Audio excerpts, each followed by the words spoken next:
Est-ce que le partage est bon? Le son est bon? Ok, alhamdulillah. Barakallahu fikum. J'espère que tout le monde va bien. Avant de commencer, Inch'Allah, on va revenir sur ce qu'on avait essayé de faire la dernière fois. Où est-ce que c'est? Questions et notes. Donc, on avait dit, on doit rapporter les définitions des 14 adorations, la différence entre l'inaba et tauba, et la fréquence pour les prières de consultation.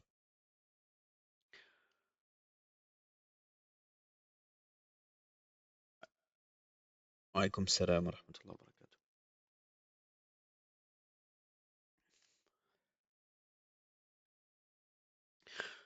barakatuh. Pour commencer par la prière de consultation, le frère qui avait demandé c'est quoi la fréquence? Quelqu'un lui avait dit la prière de consultation, on peut pas la faire plein de fois. C'est Shir Al-Fawzan, je crois, il a répondu. Combien de fois on fait? Comment ça se passe la prière de consultation? C'est jusqu'à ce qu'on ait la certitude de la chose. Quand on fait la prière de consultation, c'est quand on hésite entre une chose et une autre chose. C'est pas quand on est déjà euh, fermement sur un avis et on veut se rassurer en faisant la prière de consultation ou on veut se protéger en faisant la prière de consultation. Quand on fait Salat al-Istikhara, quand on fait la prière de consultation, c'est pour nous aider à trancher, soit sur une chose qui est permise, soit sur une autre chose qui est permise. Donc Charles Fawzan, il disait, à partir du moment où on a la fermeté sur un des avis, on fait pas la prière, on fait plus la prière de consultation. Mais si on a toujours l'hésitation, on la refait, il n'y a pas de mal. Donc je sais pas c'est qui avait posé la question, mais je pense que la réponse elle correspond, Inch'Allah. Wa alaykoum salam wa rahmatullahi wa barakatuh. Afik barakallah. Wa anta jazakallah khairan. Ok. Alors, est-ce que le son il est bon? Oui. Ensuite, la différence entre El-Inaba et Tauba, ça on va voir ça dans les 14 adorations, Inch'Allah. Il en a parlé, Shir ibn Uthaymin. Donc, on va partir sur les 14 adorations et on va repasser sur les 14 définitions, comme vous m'aviez demandé. Je ne sais pas si j'ai réussi à trouver les 14 parce qu'il y a certains savants, ils donnent des définitions et d'autres, ils ne les donnent pas. Et il y a certaines définitions qui sont, comme vous allez voir, plus précises que d'autres, certaines qui se complètent avec d'autres, etc.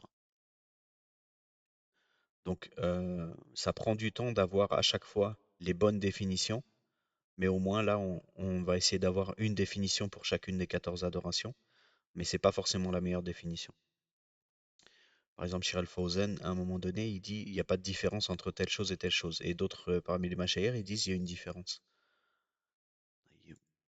Donc, on est dans les trois fondements, hein, de Shir al-Islam Muhammad ibn Abdul Wahhab, et on est arrivé au premier fondement. On a fait toutes les introductions et on arrive au premier fondement, la connaissance d'Allah subhanahu wa ta'ala. Et on a vu que la connaissance d'Allah, elle commence par la reconnaissance et l'affirmation de la Seigneurie et que Allah subhanahu wa ta'ala, on le connaît à travers ses signes et ses créatures, ou ses signes et la création. Et ensuite que la Seigneurie, donc les actes d'Allah, ils sont liés à l'adoration, qui sont nos actes à nous.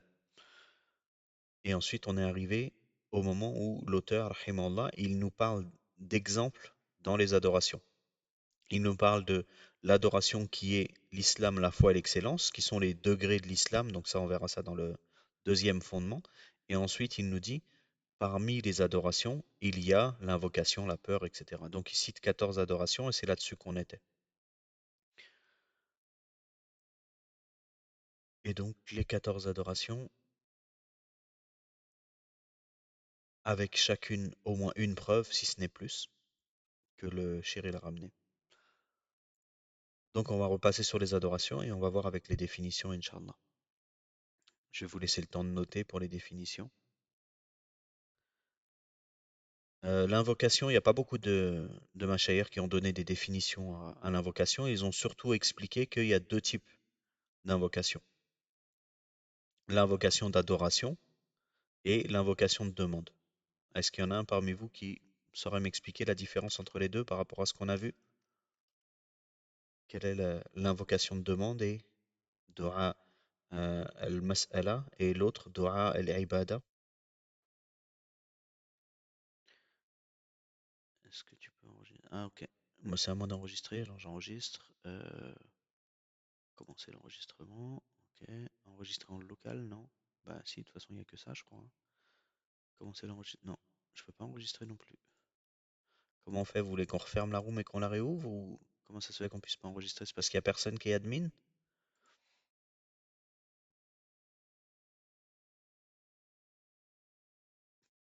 D'accord. Moi, j'enregistre déjà de mon côté, hein. Mais sur la room, comme ici, là, je sais pas si ça va bien s'afficher. Là, quand je clique sur commencer l'enregistrement, il me met ça. Tout est grisé. Comme ça, là.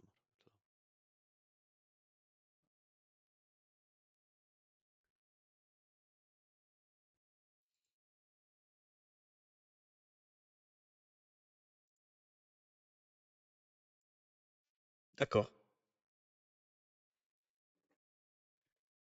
Oui, oui, normalement, je lance l'enregistrement quand je lance le cours. Mais la, la modification de Jitsi, je ne suis pas au courant, c'est possible, hein. Peut-être faudra regarder sur Internet, sur les forums, ce qu'ils disent.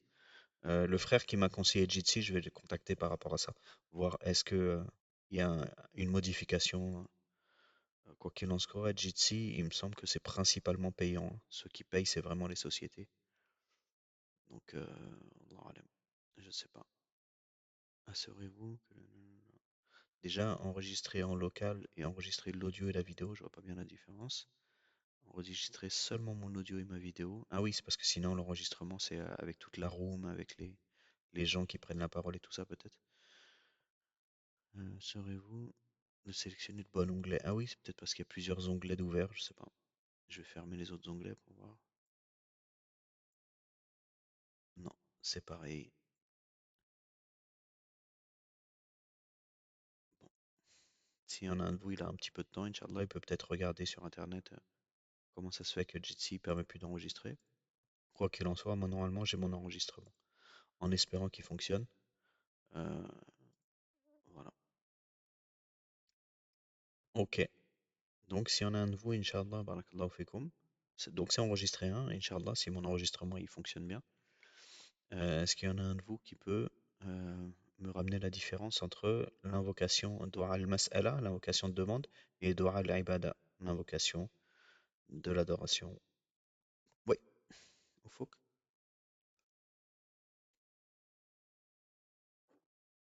Oui.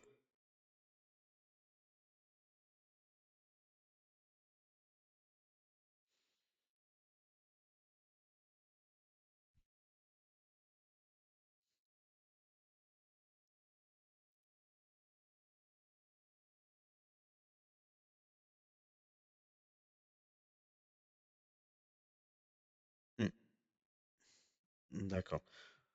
On aurait pu préciser quand on parle de l'invocation de demande, quand tu as dit bien précise, que ce soit prononcé. L'invocation de demande, elle est prononcée. Quand on invoque, quand on fait une invocation, Allah pardonne-moi, Allah guide-moi dans la voie droite, dans Surat al-Fatiha, etc., c'est quelque chose qui est prononcé. Et l'invocation d'adoration, c'est quelque chose qui est implicite. C'est pas quelque chose qu'on prononce. Une fois qu'on a terminé sa prière, on ne demande pas, oh Allah, accepte de moi cette prière de manière prononcée. Parce que si c'est de manière prononcée, à ce moment-là, ça devient une invocation de demande. Donc une des distinctions importantes à comprendre, c'est ça aussi. C'est le fait que si on prononce euh, avec la voix, en levant les mains, etc., c'est une invocation de demande. Et du coup, quand on récite Surat al-Fatiha, pour bien comprendre la distinction, et qu'on arrive au verset Ihdina Sirat al-Mustaqim, qu'est-ce que c'est comme type d'invocation, à votre avis?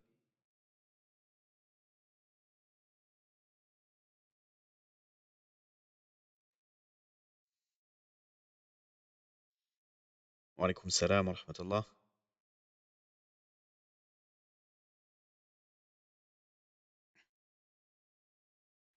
Barakallahu fik. D'autres avis?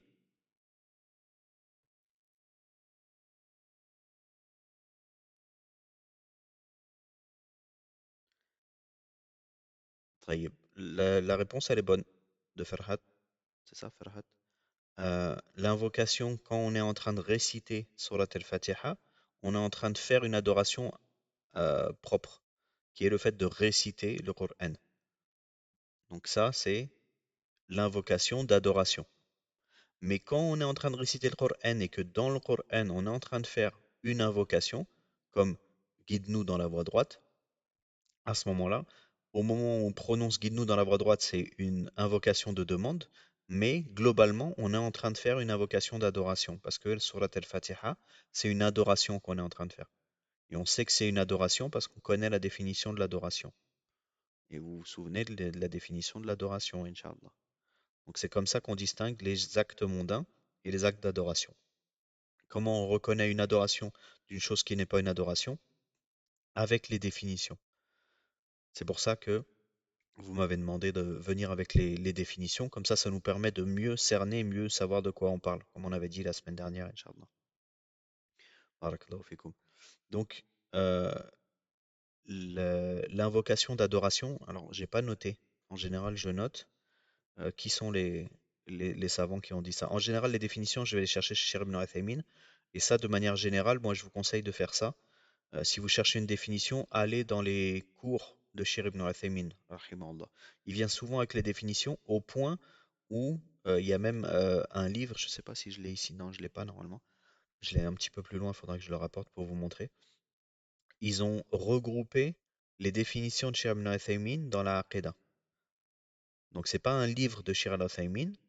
Je vais essayer de vous le montrer comme ça va être peut-être plus parlant pour vous. Juste un instant.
Alors, j'ai pas trouvé le livre, mais pour aller plus vite, plutôt que le chercher, je vais vous montrer l'image, Inch'Allah.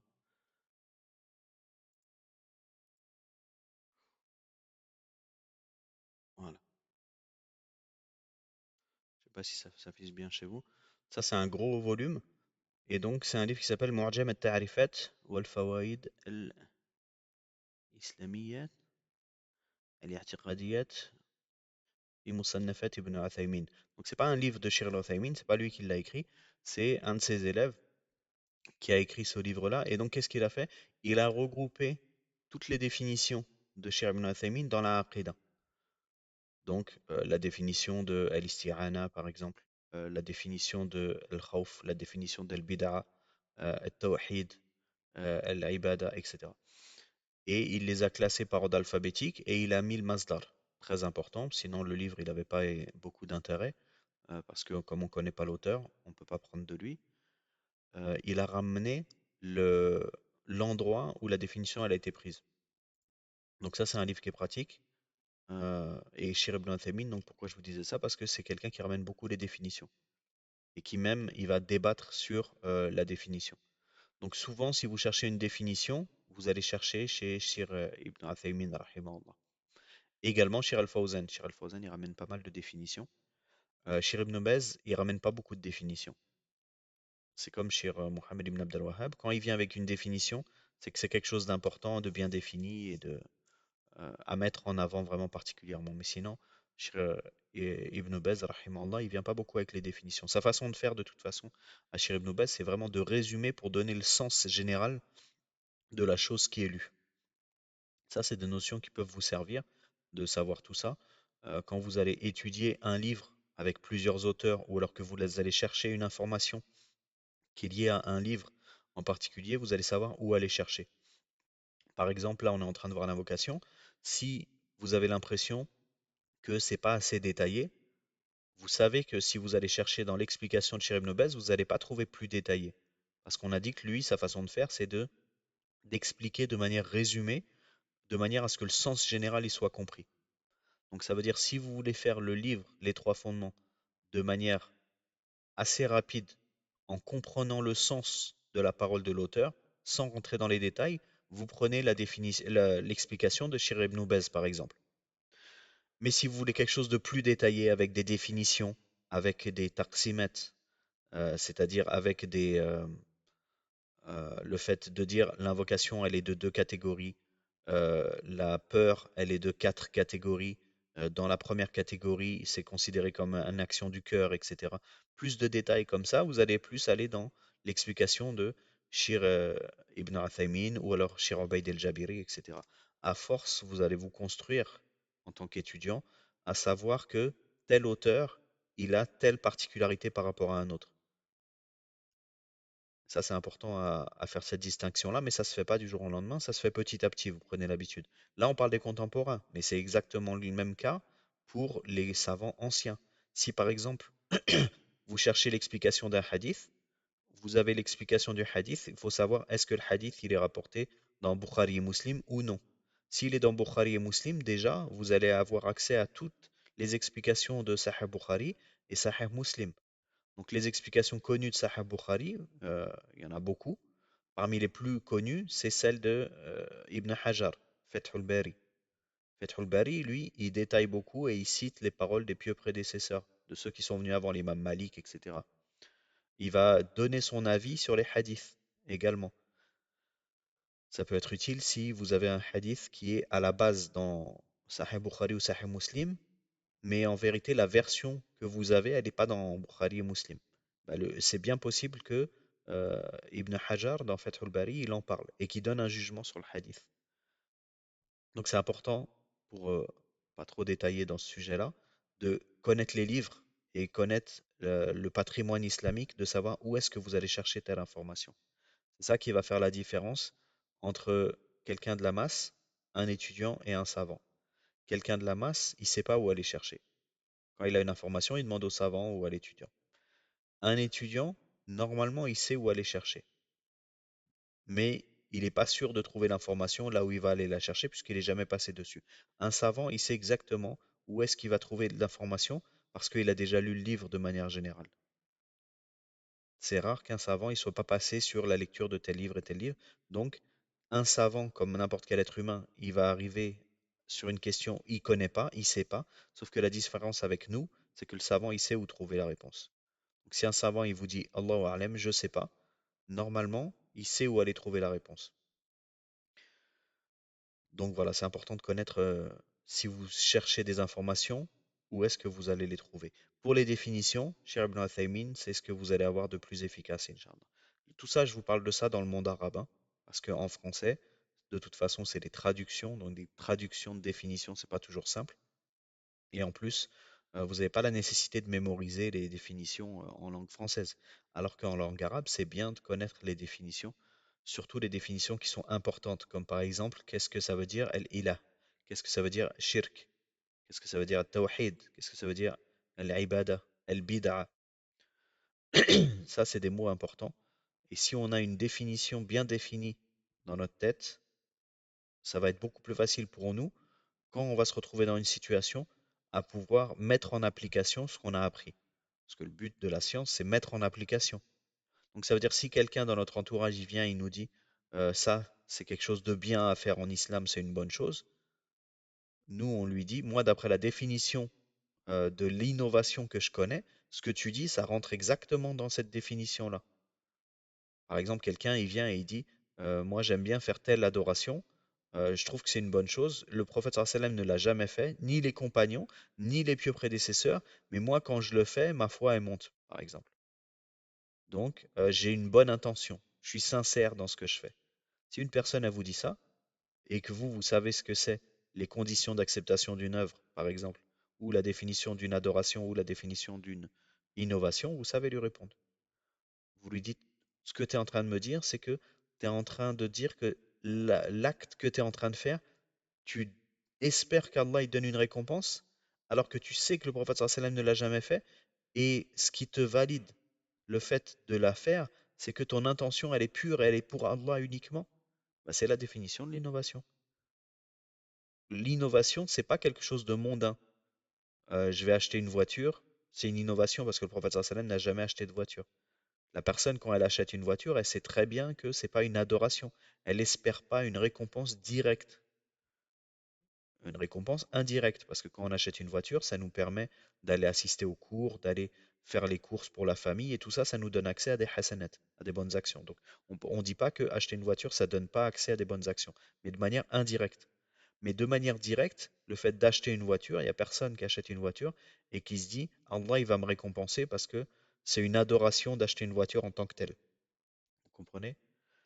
Par contre, quelqu'un qui va dire, moi, je vais faire telle évocation, dhikr, après la prière. Je l'ai jamais entendu de personne, mais moi, quand je le fais, j'ai l'impression que je me rapproche d'Allah. Donc, j'espère qu'Allah il va me récompenser pour cette chose-là, même si personne l'a fait avant moi. Ça, c'est la définition de l'innovation. Donc, connaître les définitions, surtout les définitions qui sont liées aux égarements des gens, c'est quelque chose d'important. Barakallahu fikum. Donc là, ici, l'invocation, j'ai pas trouvé, je rechercherai, Inch'Allah, et peut-être si on refait le livre une autre fois plus tard, je trouverai, mais j'ai pas trouvé une définition pour l'invocation, ad-du'a, comme ça. Ad-du'a, en général, ils le traduisent en disant que le sens linguistique en langue arabe de ad-du'a, c'est le même sens que as-salah, la prière. Sinon, la définition que j'ai trouvée, mais je sais plus c'est qui l'a, je vais regarder rapidement comme ça. euh, on sait de quoi on parle. L'invocation, qui c'est qui dit Athana ala Allah?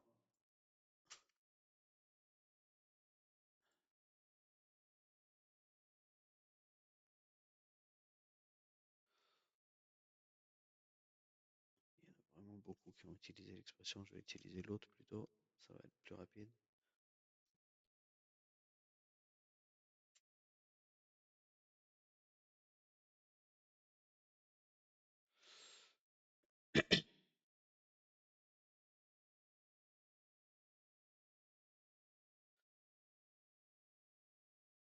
Bon, je sais pas, il y a beaucoup de gens qui l'ont cité, quoi qu'il en soit, cette définition-là, la définition de l'invocation de demande, on la retrouve dans Fathul Majid, l'explication de Kitab Tawhid.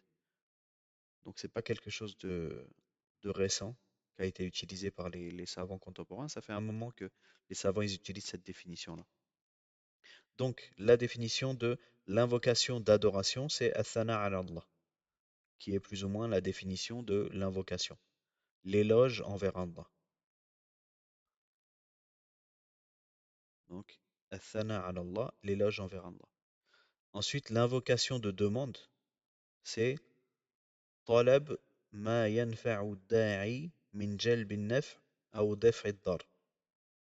C'est-à-dire demander ce qui profite à celui qui invoque, en attirant un bien ou repoussant un mal. Demander ce qui profite à celui qui invoque. Vous voyez la définition, elle a ciblé le fait que la dua al-mas'ala, la dua de demande, c'est pas uniquement demander à Allah quelque chose. D'ailleurs, c'est pas cité dans la définition demander à Allah. Et d'autres, parmi les gens de science, ils vont dire non, dua, c'est obligatoirement à Allah, donc il faut le mettre dans la définition. Vous voyez la distinction dans les définitions? Faut pas voir les définitions comme quelque chose de, comme un verset, ou celui qui dit pas exactement cette chose-là, il est dans l'erreur, etc. Les définitions, nous, on les prend d'un savant ou d'un autre savant, il y a certaines distinctions, mais le plus important, c'est de comprendre le sens global. On se doute bien que ici, quand on a la définition de l'invocation de demande et qui est demander ce qui profite sans citer à Allah, ça ne veut pas dire que le savant qui a donné cette définition-là, il l'autorise à demander à autre qu'Allah. Mais il a donné une définition large du sens de l'invocation et pas uniquement l'invocation qui est acceptée ou l'invocation qui est valide, etc. Donc demander ce qui profite à celui qui invoque en attirant un bien ou repoussant un mal. Et c'est qui peut donner un bien et repousser un mal? C'est Allah uniquement. Donc l'invocation, elle se fait uniquement pour Allah. Le terme invocation, comme nous on l'entend au quotidien, c'est ça la définition. C'est demander ce qui profite à celui qui invoque. Et que ce soit attirer un bien ou repousser un mal. Ok? Ça c'est pour l'invocation, Inch'Allah. Dites-moi si vous notez et que c'est trop lent, hein. Peut-être sinon, il y en a un de vous, peut-être il pourra partager après. Euh, S'il a noté les définitions. Comme vous m'aviez demandé les définitions, je vous laisse du temps pour les noter, Inch'Allah. La peur. Euh, la définition de la peur, j'ai retenu celle de Cheikh Al-Fawzan. Et en réalité, il y a beaucoup de savants qui ont donné, parmi eux Cheikh Bandar Al-Khaybari, Hafidahullah, qui lui, quand il fait son explication de trois fondements, il détaille un petit peu là-dessus, en parlant de la peur, mais pas uniquement de la peur, de tout ce qui est l'infi'al, de tout ce qui est la définition d'une émotion. Donc, on va commencer par donner la définition de Charles Fawzan, après on va expliquer ça, Inch'Allah. Et ça va s'appliquer pour les autres définitions qui vont venir, et d'autres même qu'on ne voit pas ici, mais que vous allez voir plus tard. Charles Fawzan, il a dit tawaqqu'u'ul makruh, c'est-à-dire pressentir quelque chose de détestable. Tawaqqu'u'ul makruh, donc pressentir quelque chose de détestable. Ça, c'est la définition de Charles Fawzan sur la peur. Les savants, d'autres savants, ils ont dit que définir des émotions, c'est quelque chose qui n'est pas nécessaire en réalité. Parce qu'une émotion, c'est quelque chose qui est accessible à tout le monde, on comprend. Il n'y a personne qui a besoin en réalité qu'on lui explique c'est quoi la peur. Rentrer dans les détails de qu'est-ce que la peur, ça peut avoir un intérêt pour voir qu'est-ce qui rentre dans la peur, qu'est-ce qui rentre pas dans la peur, comme on a cité, mais ça va compliquer la chose. C'est comme donner la définition de l'eau ou du pain. C'est quelque chose que tout le monde connaît. Donc, donner une définition, ça va être rendre compliqué quelque chose de simple. Autre chose, les définitions des émotions, en général, la définition qui est donnée, c'est les signes, les conséquences de cette émotion, mais pas l'émotion en elle-même, puisque l'émotion, elle est dans le cœur. La peur, c'est un sentiment, une émotion qui est dans le cœur. Mais si on dit que la peur, c'est ce qui fait grincer les dents, c'est ce qui fait trembler, c'est ce qui fait que la personne, elle n'arrive plus à bouger. Ça, c'est pas la peur. Ça, c'est les conséquences de la peur. Vous voyez? Donc ça, les savants, ils en ont parlé. Et c'est applicable pour la peur et plein d'autres choses. L'amour, par exemple. L'espoir, comme on va voir juste après. Tous ces mots-là, ils sont simples à comprendre. Il n'y a pas besoin de donner de définition à la base. Mais des fois, il peut y avoir nécessité. Et en général, vous remarquerez que les savants, ils vont s'attarder sur les définitions et sur les points de la religion quand il y a des innovateurs, quand il y a des déviants qui vont avoir une mauvaise compréhension de cette chose-là. Alors à ce moment-là, ils vont détailler. Par exemple, à la base, le fait d'obéir au gouverneur, c'est de la jurisprudence, c'est du fiqh. Le musulman, quand il vit dans un pays musulman, il a un gouverneur musulman, il obéit au gouverneur musulman. S'il n'obéit pas, il peut aller en prison, etc. À la base, ça, c'est de la jurisprudence. C'est comme le fait de faire les ablutions ou de payer l'aumône. Mais comme il y a beaucoup d'innovateurs qui ont rejeté ce point-là, alors ce point-là, il est rentré dans les livres de croyance. Et d'ailleurs, c'est un des points sur lequel, euh, je ne sais plus quel savant a dit ça, mais il y a parmi les savants qui disent tous les innovateurs, ils ont cette erreur-là, la croyance correcte sur le gouverneur. C'est pas quelque chose d'exceptionnel. À un moment donné, si tu parles avec un innovateur, il va se mettre à critiquer le gouverneur alors que c'est interdit. Donc ce point-là, il est rentré dans les livres de croyance. Un autre exemple, si vous voulez, pour mieux comprendre, le fait de essuyer sur les chaussons, sur les chaussons en cuir ou sur les chaussettes, etc. Ça, à la base, c'est de la jurisprudence. Celui qui le fait, il y a une période, il y a une matière, il ne peut pas le faire s'il n'a pas fait les ablutions avant de mettre les chaussettes, etc. Tout ça, c'est de la jurisprudence. Mais ça, on le retrouve dans les livres de croyance. Pourquoi? Parce que c'est un signe distinctif de certaines sectes. Certaines sectes, ils rejettent le fait qu'on puisse essuyer sur les chaussons.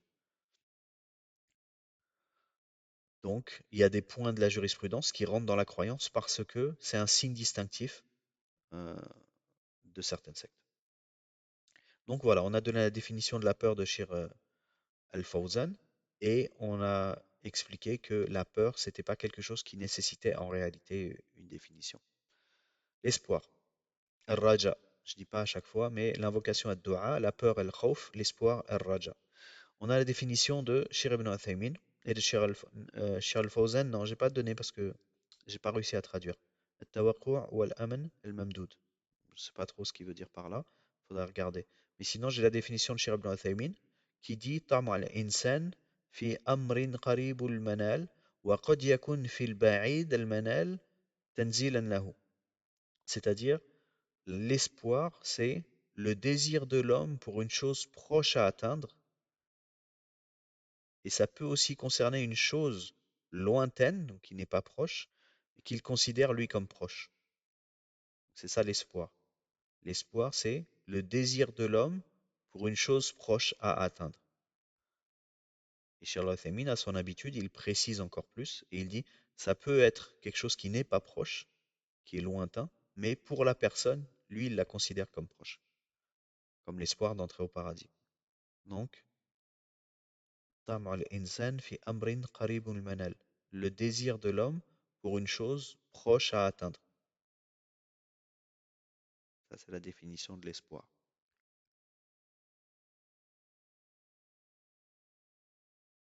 On passe au tawakkul, Inch'Allah.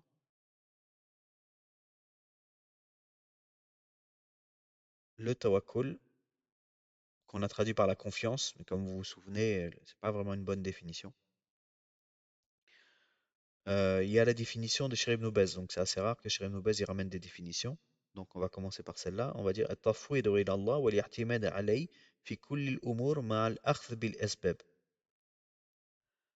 C'est-à-dire remettre ses affaires à Allah, s'en remettre à Allah, remettre ses affaires à Allah et s'en remettre à lui en toute chose. التفويض والاعتماد, c'est deux synonymes. Tout en faisant les causes. Ça, c'est un point important qu'on ne retrouve pas dans la définition de Shir ibn Uthaymin, il me semble. Donc, s'en remettre à Allah et faire les causes. C'est la définition qu'on avait donnée. Là, ici, elle est plus claire. Tafwidu ila Allah, donc s'en remettre à Allah en toute chose, tout en faisant les causes. La définition de Shir ibn Uthaymin, c'est الاعتماد على الله الاعتماد على الله تعالى كفاية وحسبا في جلب المنافع ودفع المضار. S'en remettre à Allah comme suffisance et appui pour obtenir les bienfaits et repousser le mal ou les maux. Donc on a la notion ici de obtenir les bienfaits et repousser le mal qu'on a retrouvé dans la définition de Raja qu'on vient juste de voir. Et ça c'est quelque chose que si vous avez l'oreille en langue arabe, vous allez souvent entendre. Jalb al-manafi' ou daf' al-madar. Le fait de d'obtenir des bienfaits et de repousser le mal ou les maux. Ça c'est pour la définition de at-tawakkul. Ar-raghba, le désir. La définition de Shir ibn Uthaymin, c'est Mahabbatul wusul ila shay al-mahboub. Aimer l'atteinte d'une chose aimée. Vous voyez là, on est exactement dans la définition de quelque chose qui, à la base, c'est simple. Raghba, c'est le fait de désirer quelque chose. Et la définition, elle va peut-être nous compliquer la compréhension de ce qu'est le désir. On désire quelque chose. Aimer l'atteinte d'une chose aimée. Raghba. La définition de Shir ibn Uthaymin. Mahabbatul wusul, aimer l'atteinte, ila shay al-mahboub. Aimer l'atteinte De la chose aimée. Il manque un mot dans la définition. Aimer l'atteinte de la chose aimée. Où est-ce que j'ai mis ça?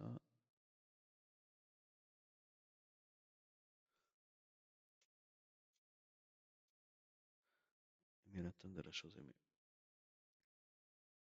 Et il y a une notion qu'il y a dans Rahba, qu'il n'y a pas dans Raja, et on va le retrouver dans Rahba, Inch'Allah. On a vu le lien entre Raja, le fait d'espérer quelque chose, et Rahba, le fait de désirer quelque chose. Et le lien, on va le retrouver avec Al-Khawf ou Al-Rahba, pardon, dans la définition de Cheikh ibn Uthaymin. D'abord, on a, où est-ce que j'ai mis ça? La définition de Cheikh al-Fawzan, qui est Rahba wal Khawf bima'na wahid, ce que je vous disais tout à l'heure. Cheikh al-Fawzan, lui, il a dit Rahba, ce qu'on est en train de voir ici, l'effroi, wal khawf et la peur, bima'na wahid. Ils ont le même sens. Donc ça, c'est la parole de Cheikh al-Fawzan. Cheikh ibn Uthaymin, il nous dit Al-khawf al-muthmar lil-harab min al-khawf, fahiya khawfun maqroun bi'amal. C'est une crainte qui produit la fuite de ce qui est redouté. C'est une crainte accompagnée d'une action. Vous voyez ici la différence? Ici, le khawf, c'est le fait d'avoir peur. Et rahba, c'est le fait d'avoir peur, et cette peur, elle provoque une action.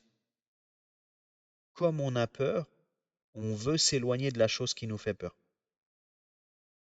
Vous voyez la distinction? C'est ce qu'on retrouve dans la traduction du sens du verset. Innahum kanu yusari'un fil khayrat wa yad'unana rahaban wa rahaba. Ils s'empressaient d'accomplir les bonnes actions. Ils nous invoquaient dans l'espoir de nos récompenses et la peur de notre châtiment. Donc l'invocation dans la peur du châtiment. Comme on a peur d'une chose, on s'en éloigne et on se rapproche de ce qui peut nous protéger de cette chose-là avec l'invocation.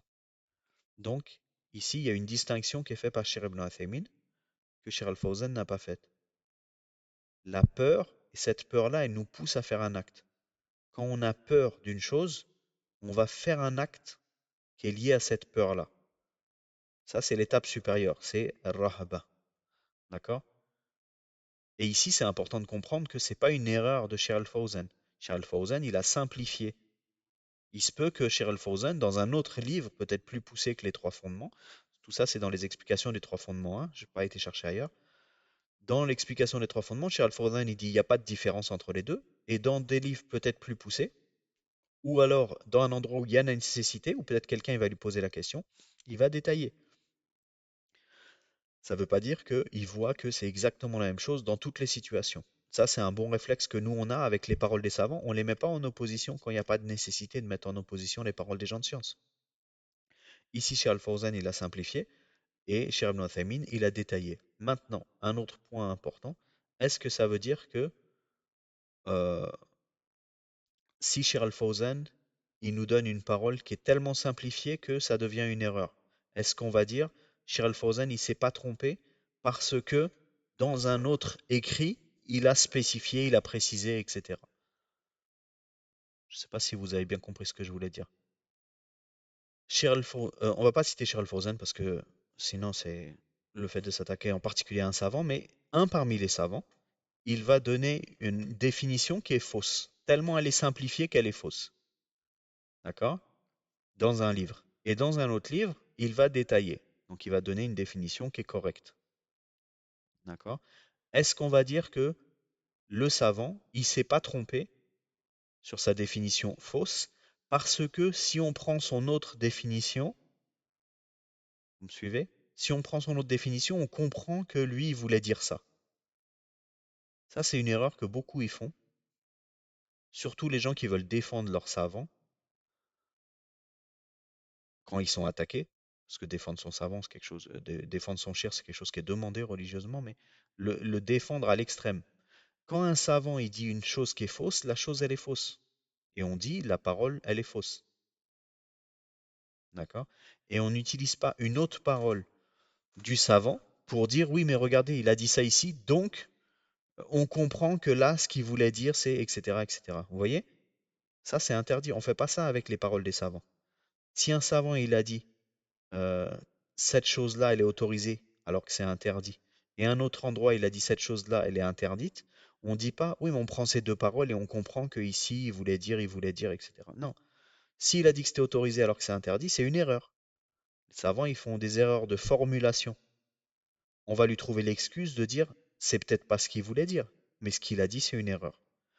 C'est important de bien comprendre cette chose-là parce que quand il y a des mises en garde ou quand il y a des euh, conflits qu'une personne de science, elle va reprocher à une autre personne de science une chose, nous, notre position, c'est que si la parole qui est dite, c'est une erreur, c'est une erreur. On ne va pas essayer de trouver des excuses, etc. Comme par exemple quand il y a Ibn Hadi qui s'est attaqué à Shir Abdullah Zafiri quand il a dit que Al-Mizan, c'était une sifat dhatiya d'Allah. Il l'a critiqué sur une parole dans la croyance et Shir Abdullah Zafiri, il a fait une erreur de prononciation. Dans un cours, il a dit une chose sans s'en rendre compte. Et il l'a dit après. Il a dit c'est Sabqul Lisan. C'est-à-dire, c'est pas, je l'ai dit sans le vouloir. Comme nous, par exemple, ça peut nous arriver de dire euh, les musulmans ils vont en enfer et les mécréants ils vont au paradis. Celui qui dit ça, il n'y croit pas. Mais ce qu'il a dit, c'est une erreur. Vous voyez? Donc il a été reproché à Shir Abdullah Dhafiri d'avoir fait cette chose-là, d'avoir dit cette chose-là. Nous, on ne va pas défendre le Shir Abdullah Dhafiri en disant non, mais c'est pas grave qu'il ait dit ça parce qu'on sait qu'il ne le pense pas. Non, sa parole, elle n'est pas bonne. On n'est pas d'accord avec sa parole. Et lui-même, il n'est pas d'accord avec sa parole. Vous voyez la distinction? Mais on l'explique en disant, il a expliqué, il est, même si il a donné une excuse, il faut qu'il revienne sur sa parole. Il ne peut pas dire non, c'est pas grave, vous pouvez continuer à propager ce cours-là, parce que ailleurs j'ai dit. D'accord? Ailleurs j'ai dit, ça marche avec la révélation. La parole d'Allah, subhanahu wa ta'ala, et la parole du prophète sallallahu alayhi wa sallam. On peut prendre un verset et dire ce verset-là, il veut dire ça, puisque ailleurs, etc. On tire même des règles de langue arabe du Coran. Mais ça, c'est propre au Coran et à la Sunna. Le prophète sallallahu alayhi wa sallam, il ne parlait pas sous la passion, donc ça rentre dedans aussi. Mais que le Coran et la Sunna. On prend un verset, qu'est-ce que ce verset il veut dire? On utilise un autre verset pour expliquer. Ça n'existe pas avec les paroles des savants. Peu importe qui c'est, si c'est Rabi', si c'est l'imam Malik, si c'est euh, Abu Huraira, n'importe qui parmi euh, les gens de science, s'ils disent une parole et que la parole elle est fausse, nous on va dire sa parole elle est fausse. Mais on va prendre en considération qui c'est, qu'est-ce qu'il a dit, est-ce qu'il est revenu dessus, etc. Vous voyez la distinction? Parce qu'il y a certaines personnes qui disent euh, dans ce livre-là, il n'y a pas d'erreur parce que ailleurs, il a expliqué qu'est-ce qu'il voulait dire par critiquer le gouverneur, etc. Non, une erreur, c'est une erreur. D'accord? Pour résumer, c'est ça que je voulais dire. J'espère que c'était clair, Inch'Allah. Quand un savant il fait une erreur, c'est une erreur. Ensuite, le fait de l'excuser, de comprendre pourquoi il l'a dit, de renvoyer plutôt à tel livre plutôt qu'à tel livre, etc. Ça, c'est ce qui nous est demandé. C'est pas le fait de faire l'erreur qui fait que on délaisse la personne. C'est le fait qu'un savant, il fasse beaucoup d'erreurs qui pousse les autres savants à dire lui, il fait trop d'erreurs, euh, il est pas autorisé à parler dans la religion. Ok? Barakallahu fikum. Donc ici, le fait que Cheikh Al-Fawzan il dise ça, c'est même pas considéré comme une erreur puisque c'est une façon simplifiée de dire la peur et l'effroi, c'est la même chose, même s'il y a une distinction. D'accord? Très bien. On passe à l'humilité, le khushu'. La définition de Cheikh Ibn Uthaymin, c'est الذل والطمأن لعظمة الله بحيث يستسلم لقضائه الكوني والشرعي. L'abaissement et l'humilité devant la grandeur d'Allah, de sorte qu'il se soumet à son décret, qu'il se soumet à son décret, pardon, universel et religieux, législatif. L'abaissement et l'humilité, donc ici la définition. L'abaissement et l'humilité devant la grandeur d'Allah, de sorte à ce qu'il se soumette à son décret, le décret universel et le décret religieux, législatif. Al-Qada al-Kawni et Al-Qada al-Shar'i. Ça, c'est pour Al-Khushu'. Al-Khashya. Le huitième, c'est Al-Khashya. La définition de Cheikh Ibn Uthaymin, c'est Al-Khawf al-Mabni ala al-ilm. Bi'azmati ma yakhshahu wa kamal sultanihi. La crainte fondée sur la connaissance de la grandeur de celui que l'on craint et la perfection de son autorité. C'est-à-dire, ici, la crainte avec science, comme on a déjà dit. C'est pour ça que ce mot-là, il est souvent utilisé. Innama yakhsha Allah min ibadihi al-ulama. Ceux qui craignent réellement Allah, c'est les savants. C'est une crainte avec science, puisque justement la définition du savant, c'est celui qui sait. Également dans le verset qui est utilisé ici, d'ailleurs il y a deux versets euh, qui sont cités, principalement celui qui est cité, c'est celui de Surat Baqarah, où Allah subhanahu wa ta'ala il dit فَلَا تَخْشَوْنِ وَاخْشَوْنِ فَلَا تَخْشَوْهُمْ pardon وَاخْشَوْنِ. Et on a dans Surat Al-Ma'ida, le verset 3, فَلَا تَخْشَوْهُمْ وَاخْشَوْنِ. Et ici, pour ceux qui sont arabophones, vous voyez, il y a une distinction, mais le sens c'est le même. On a wakhshawni avec le ya al-nasab et wakhshawn sans ya al-nasab, comme dans wa ma khalaqtul jinna wal insa illa liya'buduni. Ça c'est en langue arabe pour ceux qui comprennent. Le point ici, c'est qu'il y a deux versets qui se ressemblent, donc peut-être dans certaines versions, vous allez voir que la preuve citée par le shir, c'est le verset 150 de Surat Baqarah, et d'autres ils vont dire c'est le verset 3 de Surat Maïda, parce qu'ils se prononcent pareil. Wallahu alam. De manière générale, c'est celui de Surat Baqarah qui est cité. La crainte, donc, c'est la crainte fondée, al-khashya, c'est al-khawf. Donc ici, on a l'impression que le fait de définir la crainte par la crainte, ça c'est une erreur. Mais en fait, c'est pas le mot crainte qui est cité ici, c'est le mot khawf, la peur. Donc on pourrait dire la peur fondée, si vous voulez. Mais sinon, il y a une règle dans les définitions qui est importante aussi à connaître, c'est qu'on ne définit pas un mot avec ce mot-là. Si vous voulez définir à quelqu'un qu'est-ce que la peur, on ne dit pas la peur, c'est le fait d'avoir peur de quelqu'un qui, etc. On ne dit pas la peur, c'est la peur. Sinon, on n'est pas en train d'expliquer. Vous comprenez? Donc ça, les gens de science, ils ont parlé de ça aussi. On ne donne pas la définition d'une chose avec cette chose. Sinon, ça ne va pas le définir correctement. Malgré que ça, vous allez voir, les savants, c'est des choses qu'ils font de temps en temps pour simplifier la compréhension. D'accord? Mais sinon, on ne définit pas al-khashya en disant euh, que c'est celui qui yakhsha. Parce que c'est l'utilisation du mot dans sa définition, c'est pas une bonne chose de manière générale. C'était ça la notion que je voulais vous faire comprendre. Si vous voulez définir quelque chose, vous n'allez pas utiliser le mot dans la définition. Sinon, vous ne savez pas le définir. Sinon, ça tourne en rond, c'est un raisonnement circulaire. Si vous voulez expliquer une chose par cette chose-là, bah, pour que la personne elle comprenne la définition, il faut qu'elle comprenne le mot. Pour qu'elle comprenne le mot, il faut qu'elle comprenne la définition, on est coincé. Sauf que ici, la crainte, la définition, c'est la crainte, sauf que c'est pas le même mot. Le khashia et le mot de la définition, c'est le khawf. La crainte, la peur, l'effroi, tout ça, c'est des mots qui sont utilisés pour les distinguer, mais en réalité, même en langue française, c'est pas exact le fait de dire que al-khawf c'est la peur, al-rahba c'est l'effroi, al-khashia c'est la crainte. Parce que même en français, les notions, elles sont pas si simples que ça. C'est juste pour donner des mots différents pour pas qu'on s'y perde. Parce que sinon, on pourrait dire al-khawf c'est la peur, al-khashia c'est la peur, al-rahba c'est la peur. Et là, on va être perdu. Parce que quand on parle de la peur, on dira, il y a la peur qui est la peur comme ça, et la peur qui est la peur comme ça, alors que la peur comme ça, c'est une peur qui est plus. On va s'y perdre. Donc le fait d'utiliser des synonymes, ça permet de faciliter. Mais c'est possible que un autre prédicateur que vous allez écouter, par exemple, il va dire El Khawf, c'est la crainte.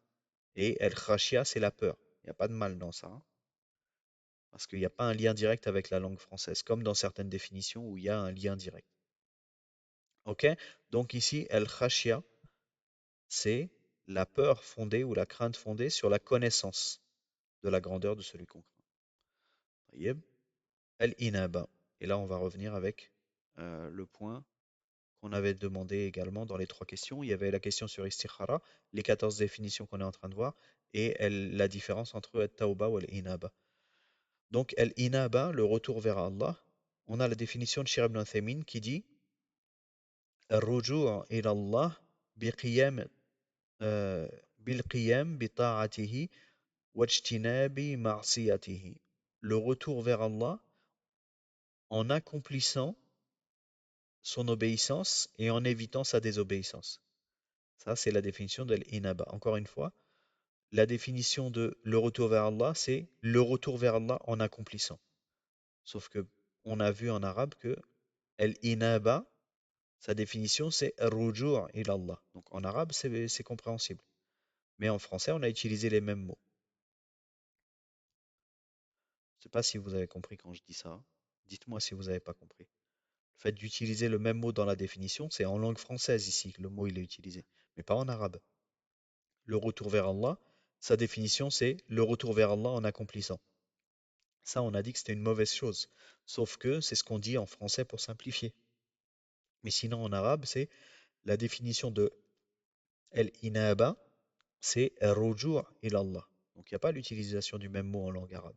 Mais nous, pour simplifier en français, on utilise le même mot. Et de manière générale, en langue française, certaines fois, vous allez voir qu'il n'y a pas besoin de donner la définition, parce que quand on traduit, on donne une définition. Et ça, on l'a déjà vu dans plusieurs passages et on le reverra dans d'autres passages, comme par exemple l'utilisation du mot ayat, si vous vous souvenez.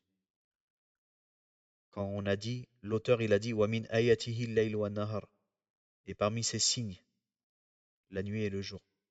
Quand on a traduit le mot ayat par signe, on lui a donné un sens, alors que le mot ayat, il a plusieurs sens. Donc rentrer dans le détail de tous les sens de ayat qui sont possibles, mais que ici le sens c'est celui-là, et ben en langue française, ça n'a pas de sens de rentrer dans ces détails-là. Donc là, ici, c'est pareil. Le retour vers Allah, la définition, c'est le retour vers Allah en accomplissant son obéissance. Il n'y a pas de problème puisqu'on est dans la définition. Mais si c'était en langue française uniquement, on n'explique pas une chose, comme on a déjà dit, avec cette même chose-là. Shir ibn Uthaymin, il a rajouté, là, j'ai pas dit que c'était Shir Uthaymin, mais c'est sa parole que j'ai reprise en dessous. Il a dit, le retour vers Allah, el-inaba, c'est proche du sens du repentir, mais plus subtil que le repentir, en raison de ce qu'il implique comme dépendance envers Allah et refuge auprès de lui. Donc il me semble que ça rejoint le sens que le frère il avait donné au cours dernier, quand on avait parlé de ça, du fait que c'était plus large, l'inaba. Et j'ai trouvé aussi d'autres paroles dans les dictionnaires qui montrent la différence entre l'inaba et al-tawba, que al-tawba c'est plus lié à quand quelqu'un il a fait un péché, il se repent vers Allah. Alors que l'inaba, c'est pas forcément quelqu'un qui a fait un péché. C'est quelqu'un qui revient vers Allah en se rapprochant du bien et en s'éloignant du mal. Donc plusieurs paroles des gens de science. Mais en gros, la parole de Cheikh Al-Uthaymin, Inch'Allah, elle nous suffit ici. En disant que le retour vers Allah, il est plus large. Parce qu'il dit, il implique une dépendance vers Allah et un refuge auprès de lui. Alors que Tauba, le repentir, c'est à un moment précis, dans une situation précise.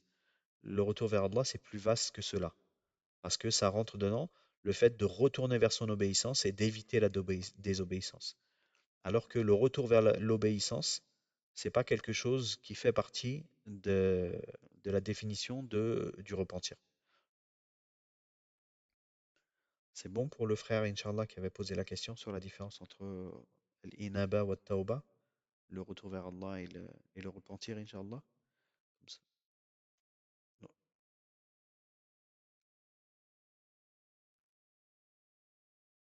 Mhm. Oui.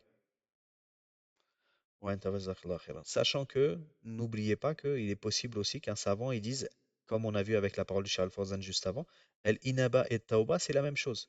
D'accord? Mais si nous on voit qu'un savant il détaille et qu'un savant il ne détaille pas, on va profiter des deux paroles. On va profiter de la parole du savant qui détaille, comme ça on sait qu'il y a une distinction à faire entre tel mot et tel mot. Et on profite de la parole du savant qui ne détaille pas en se disant, sache que certains savants ne voient pas de différence entre les deux, ou alors disent qu'il n'y a pas de distinction à faire entre les deux. Et c'est comme ça que le musulman, il va être beaucoup plus euh, sage dans sa pratique religieuse. C'est-à-dire qu'il va prendre l'habitude que les savants, il y a certaines paroles des savants comme ça, certaines paroles comme ça, et il n'y a pas de problème avec ça. On n'a pas de problème avec un savant qui va dire telle chose et telle chose et telle chose, parce qu'on prend l'habitude des divergences qui sont autorisées, ce qui rentre dans la divergence entre les savants. Quelqu'un qui a l'habitude de toujours prendre la science du même savant, il va pas avoir cette notion-là de il y en a qui donnent cette définition, il y en a qui donnent cette définition, il y en a qui disent que c'est autorisé, il y en a qui disent que c'est interdit. Si la personne elle prend toujours du même savant, elle va pas développer ce côté-là de sagesse dans les avis. Alors que quelqu'un qui prend de plusieurs savants, il va plus rapidement avoir ce truc-là. Si par exemple vous étudiez les trois fondements, bon c'est un livre dans la croyance, donc il n'y aura pas trop de problèmes là, par rapport à ce sujet-là, mais si vous étudiez par exemple Menaj Salikin dans le fiqh, vous allez voir qu'un savant il va vous l'expliquer, il va vous dire donc les mains ils se mettent ici, il ne faut pas mettre les mains là. Et vous allez l'étudier avec un autre savant, il va vous dire donc les mains ils se mettent là et ils ne se mettent pas ici, un autre avis. Vous, ça va vous aider dans votre apprentissage religieux. Parce que ça va vous apprendre que certains savants ils disent une chose et d'autres savants ils disent une autre chose. Et cette divergence-là, qu'est-ce qu'on fait avec? Est-ce que toutes les divergences elles sont autorisées ou non? Ben, on est rentré dedans, de fait. Alors que quelqu'un qui rentre jamais là-dedans, il n'aura pas de bons réflexes. Parce qu'il aura toujours pris de son savant, et dès qu'il y a un avis différent, il va être peut-être un petit peu perdu parce qu'il n'a pas l'habitude. Il va falloir qu'il s'éduque là-dessus. Donc nous, si on prend l'habitude de prendre de plusieurs savants, chez Ibn Uthaymin, chez Al-Fawzan, chez Ibn Baz, chez Rabia, etc., on va prendre l'habitude que les savants, ils ont des divergences entre eux et que quand on prend des cours, on voit que c'est pas toutes les divergences qui ont le même statut. La divergence, ça peut être quelqu'un qui dit il n'y a qu'une divinité qu'on adore, c'est Allah, et il y a plusieurs divinités qu'on adore. Ça, c'est une divergence. C'est une divergence qui distingue entre les gens de l'enfer et les gens du paradis. Et il y a d'autres divergences qui sont des divergences qui sont tolérées, comme quelqu'un qui va dire, par exemple, l'imam Malik, il voit que c'est autorisé de faire ça, et l'imam Ahmed, il voit que c'est pas permis de faire cette chose-là. C'est des divergences qui sont basées sur des preuves, et les avis des savants, ils sont respectés, même si la vérité, elle est qu'une seule. Vous voyez, ça c'est important d'évoluer dans son apprentissage avec cette sagesse-là, de comprendre qu'est-ce qu'une divergence et comment nous on réagit face aux divergences.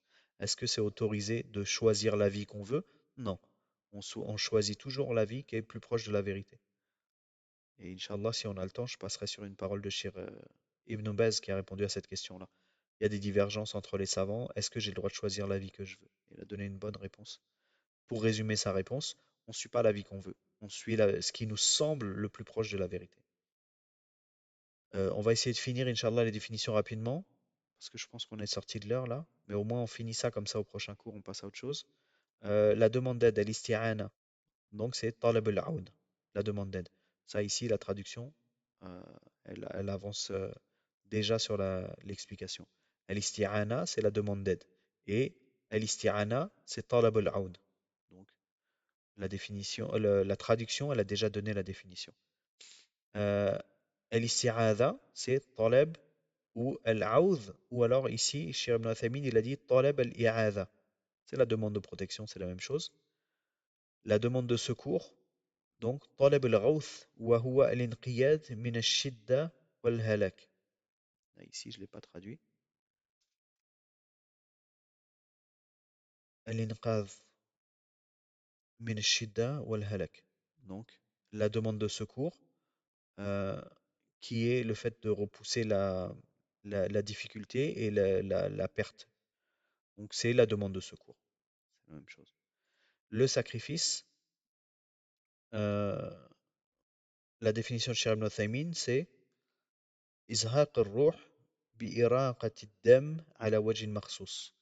Faire إزهاق الروح, c'est le fait de couper l'âme, de faire partir l'âme en faisant couler le sang d'une manière spécifique.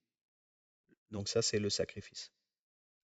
Et vous remarquerez souvent dans les définitions, il y a une manière de faire qui est précise et une manière qui est générale. Et la définition, son but, c'est de donner un sens général et pas un sens trop précis. Quand vous voyez la définition de Hajj, par exemple, parmi les définitions du Hajj, vous allez voir, c'est le fait de faire des actes particuliers à un moment particulier dans un endroit particulier. Il n'y a pas besoin de détailler. Ce qui est important, c'est de comprendre que c'est qu'il y a des choses qui sont particulières. Donc ça veut dire, il y a des règles. Il faut faire ça, il ne faut pas faire ça. Et celui qui dit qu'il faut faire ça, il faut qu'il ramène une preuve, etc. C'est ça qui est voulu dans la définition. Donc comme ici, le fait de faire périr l'âme en faisant couler le sang d'une manière spécifique. Quelle manière? Ça, on voit ça dans le détail dans les livres de jurisprudence. Et le vœu, je ne sais pas si je l'ai ramené le vœu. Si. Le vœu, c'est إلزام الإنسان نفسه بشيء ما أو طاعة لله غير واجبة مكروه. Makruh, je ne sais pas si j'ai bien ramené la définition. En vérité, makruh, c'est plutôt le jugement. Donc, Cheikh Ibn Uthaymin, il donne la définition du vœu, c'est le fait pour une personne de s'imposer à elle-même une chose ou un acte d'obéissance à Allah non obligatoire. C'est ça le vœu. C'est s'imposer quelque chose qui n'est pas obligatoire. Et c'est détestable, et il y a même certains savants qui disent que c'est interdit. Et voilà avec les définitions, comme ça, on a fini avec les 14 définitions, Inch'Allah. J'essaierai de le rendre un peu plus propre parce que j'ai pas eu beaucoup de temps. Mais au moins, on a les 14 définitions, comme vous aviez dit, Inch'Allah. Et on pourra reprendre à partir de là. Euh, je ne sais pas où on s'était arrêté. Il me semble qu'on s'était arrêté sur les trois ist. Il nous restait dhabh wa nadhr. Il nous restait le sacrifice et le vœu à expliquer. Ça, on fera au prochain cours, Inch'Allah. Il me semble qu'on n'était pas rentré dedans. C'est ça? Je sais plus. On verra au prochain cours, Inch'Allah. C'était déjà suffisamment long. Donc voilà, vous vouliez les définitions, je vous ai donné les définitions, Inch'Allah. C'est pas forcément les meilleures définitions, mais au moins comme ça, vous avez une base dans vos notes et vous pouvez revenir aux définitions, Inch'Allah. Et c'est bien si vous notez les définitions avec de qui vous avez pris les définitions. Je parle de Shir al-Uthaymin, je parle pas de moi. Shir ibn Baz, Shir al-Uthaymin, Shir al-Fawzan, etc. Comme ça, plus tard, si vous voulez noter plusieurs définitions, avec le temps, vous allez vous rendre compte qu'il y en a une qui vous semble plus adaptée, vous allez plus l'utiliser. Mais les définitions, c'était important et c'est une bonne chose. C'est pour ça qu'on remercie le frère Orhan de nous avoir permis de mettre de l'importance là-dessus. Barakallahu fikum. S'il y a des questions, Inch'Allah, je vous écoute. Sinon, on s'arrête là et on reprend la semaine prochaine. J'arrête l'enregistrement.